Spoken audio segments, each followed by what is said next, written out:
to the challenge of playing this Boston team, just given the fact that they understand what it takes to win at the highest level. What's your sense just about the ways that this team's going to challenge you and how you're going to respond to it?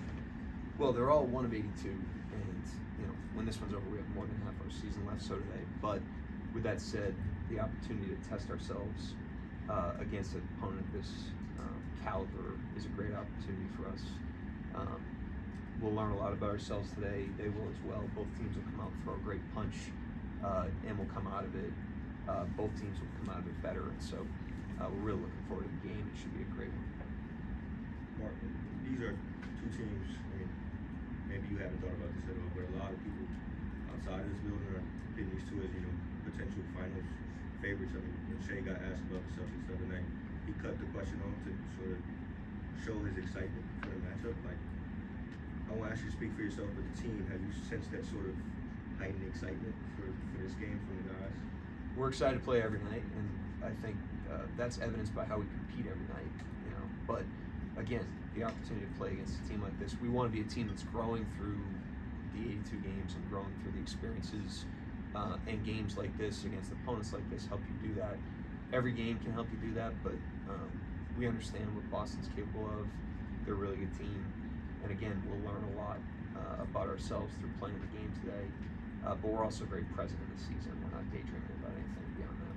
And you just have a larger sample with Shea, but what have you come to expect from both Shea and Jalen Williams in big games like this? I mean, it's less about big games, small games, whatever. It's consistency, and that's what's made those guys really, really good players. They are really consistent.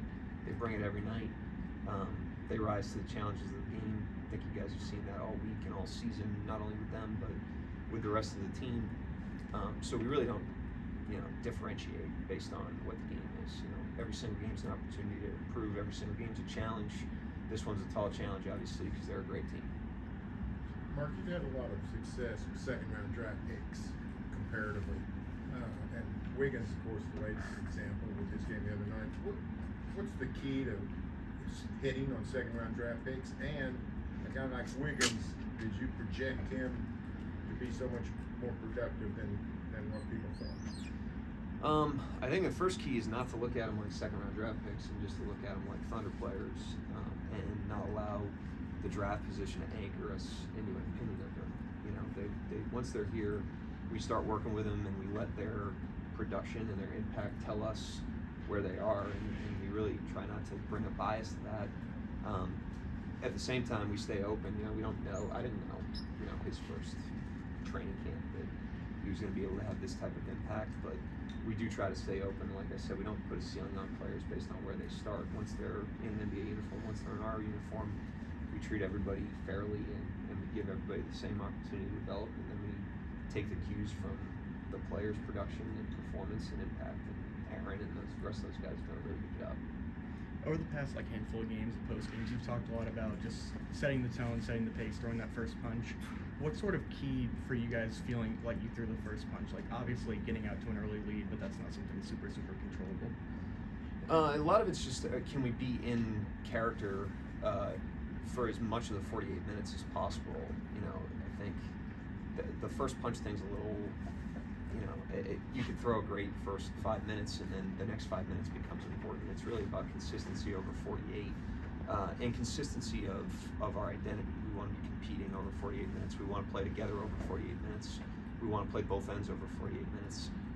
And that's a very high ideal. It's very difficult to do. No one stays in a constant state of that, but in striving for that, you can develop as much consistency as you can, and that's what we're really trying to do. But the first 5 minutes, last 5 minutes, and any of the 5 minutes in between really is no different. They're all the same.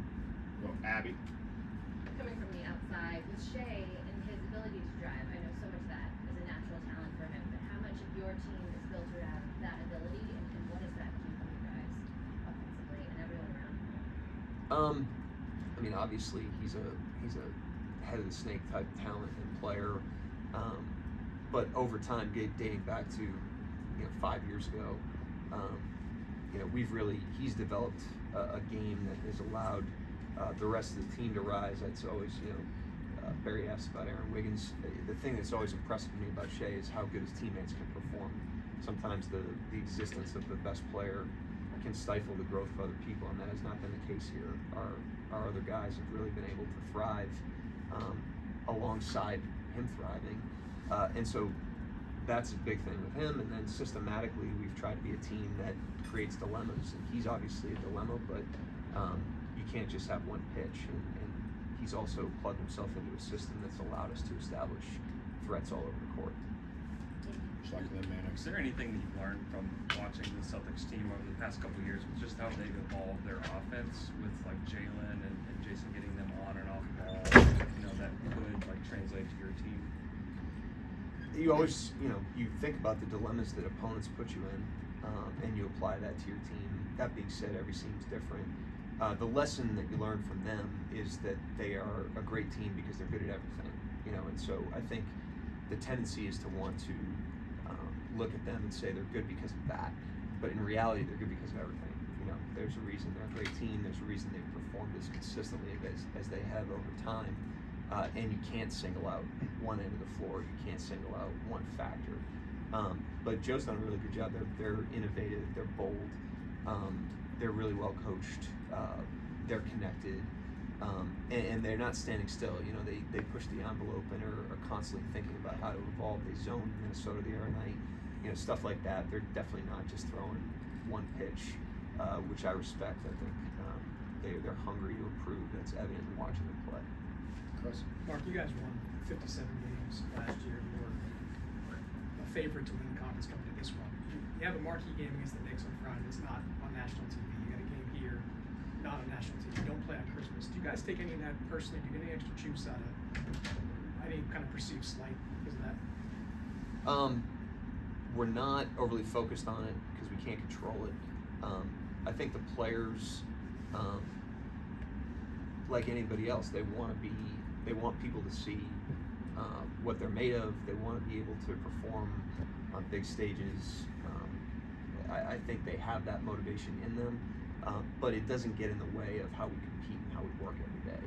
And there's a lot of outside stuff. There's a lot of things you can't control. There's a lot of noise. We never pretend that doesn't exist. We try to understand where it comes from, but we have to compartmentalize that when it's time to work and when it's time to compete. And that's the most impressive thing to me about this team is, as young as we are still, our ability to block that out, stay focused on our work, stay present in the competition despite anything else that's going on. That's been the most impressive thing. We got Christian and then Joel. Hey Mark, I've heard you talk a little bit about this before. What was your experience growing up a little outside Boston? What was your relationship like with the Celtics before basketball was your job? I grew up outside of there. I went to a lot of games when I was a kid with my parents. I'm a Boston sports fan growing up, Patriots, Celtics, Red Sox, and so grew up on the Paul Pierce teams. Bigger Patriots fan probably, if I'm being honest, but I have great memories there. And happy to see them doing as well as they are. They're in a great position. They're representing the tradition of that organization very well. I think they have obviously great front office. They have a great coach. So it's pretty cool to see, but I love the Celtics. Joel? Morgan, now that you talk about your family growing up, I'm curious, how much you've removed yourself? Do you have to just completely detach yourself once you get to the league from that and your childhood memories, I guess? Yeah, you become a little bit numb to fandom when you're in it every day. It's our job, and it detaches you from that to a degree. I can't remember the last time I went to it. I think Matt and I went to a Maple Leafs game one time in Toronto's the last time I was a fan, and I had to wait in a line, and the usher gave me my seat. We go the wrong road. They're like, hey, we gotta move back to road K.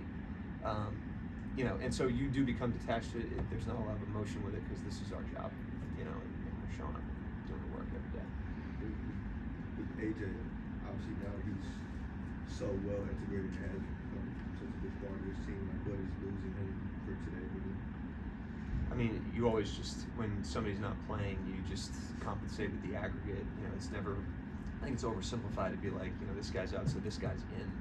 or this guy provides this role, so it's going to get filled by this one person. I think, we'd like the whole team to be healthy every single time we play. But if we're not, the team takes shape around the strengths of the players that are available, and you hope that the aggregate of that, the compounding of that, puts you in a good spot, and we're confident that it will. Anybody else? Coach. Yep, thanks. Thank you.